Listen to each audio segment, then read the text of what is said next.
జన్మభూమి మా ఊరు కార్యక్రమంలో చిన్నారులు తమ ప్రసంగాలతో దుమ్ము రేపుతున్నారు. ప్రభుత్వ పథకాల పేర్లు చెబుతూ సంక్షేమం జరుగుతున్న తీరును వివరిస్తూ చంద్రబాబును మెప్పిస్తున్నారు. ముఖ్యమంత్రి చంద్రబాబు చేత శభాష్ అని అనిపించుకుంటున్నారు. అంతే ప్రసంగాలకు ముగ్ధులైన చంద్రబాబు అక్కడికక్కడే వారికి పారితోషికాల్ని కూడా ప్రకటించేస్తున్నారు.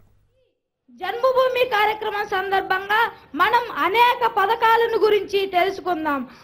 నవ్యాంధ్ర రాష్ట్ర ప్రజల ఆశాజ్యోతి, అపర భగీరథుడు, నవ్యాంధ్ర రథసారథి అయిన మన ముఖ్యమంత్రి వర్యులు అయిన శ్రీ నారా చంద్రబాబు నాయుడు గారు మన కోసం, మన ప్రజల సంక్షేమ అభివృద్ధి కొరకు ఎంతగానో ఎన్నో పథకాలను మన ముందుకు తెచ్చి మన జీవనోపాధికి అండగా నిలిచాడు. నవయుగాల బాట నారా వారి మాట అన్న సూర్తిని స్థాపితం చేసిన మహానీయులు మన ముఖ్యమంత్రి వర్యులు. కాబట్టి మనందరి జీవనోపాధికి అండగా నిలిచిన నారా చంద్రబాబు గారికి, అలాగే ఈ వేదికను అలంకరించిన ప్రతి ఒక్కరికి ధన్యవాదాలు తెలియజేసుకుంటూ ఈ చిన్న అవకాశం ఇచ్చిన అందరికీ మరొకసారి ధన్యవాదాలు తెలియజేసుకుంటూ ఈ పథకాలన్నీ మనమందరం ఉపయోగించుకొని మనమందరం ఒకరోజు ఇలా ఉన్నత స్థాయిలో మనం ఎదగాలని ఆశిస్తున్న నారా చంద్రబాబు నాయుడు గారి యొక్క ఆకాంక్షను మనం నెరవేర్చాలని ఎంతో ఇప్పుడు ప్రతిజ్ఞ చేస్తున్నాను. భవిష్యత్తులో ఈయన మన భారతదేశ ప్రధాన మంత్రిగా ప్రణామ స్వీకారం చేసుకుంటారనే భరోసా నేను ఇస్తున్నాను అని చెప్పుకోవడానికి చాలా గర్వంగా ఉంది నాకు.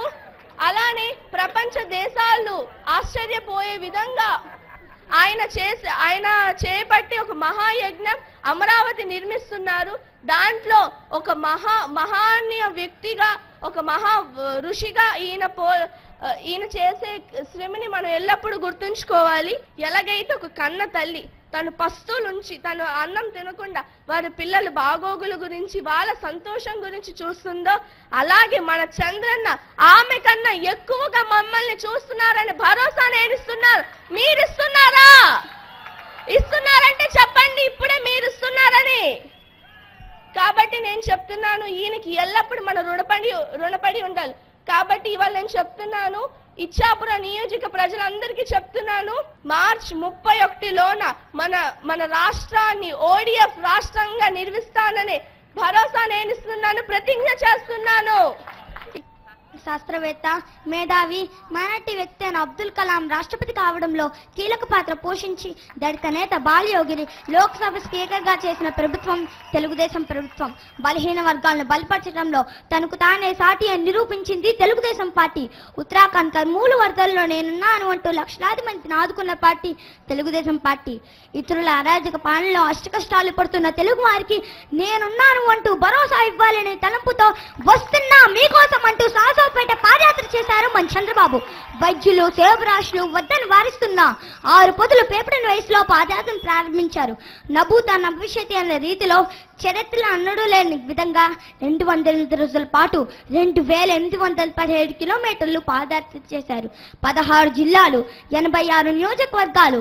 రాష్ట్రంలోనైనా ఏ దేశంలోనైనా తెలుగు జాతి కష్టంలో ఉన్నప్పుడు అధికారంలో ఉన్నా ప్రతిపక్షంలో ఉన్నా నేనున్నాను అంటూ ముందుకొచ్చే పార్టీ తెలుగుదేశం పార్టీ. తెలుగుదేశం కార్యకర్తగా, నాయకుడిగా ఉన్నందుకు గర్విద్దాం. సదా తెలుగుదేశాన్ని గెలిపిద్దాం. తెలుగు జాతి ఔన్నత్యంలో భాగస్వాములు అవుదాం. జై తెలుగుదేశం, జై జై తెలుగుదేశం, జై జన్మభూమి, జై జై స్వచ్ఛ ఆంధ్రప్రదేశ్. ఇంటింటికి టాయిలెట్ ని కట్టిద్దాం. మహిళల ఆత్మగౌరవాన్ని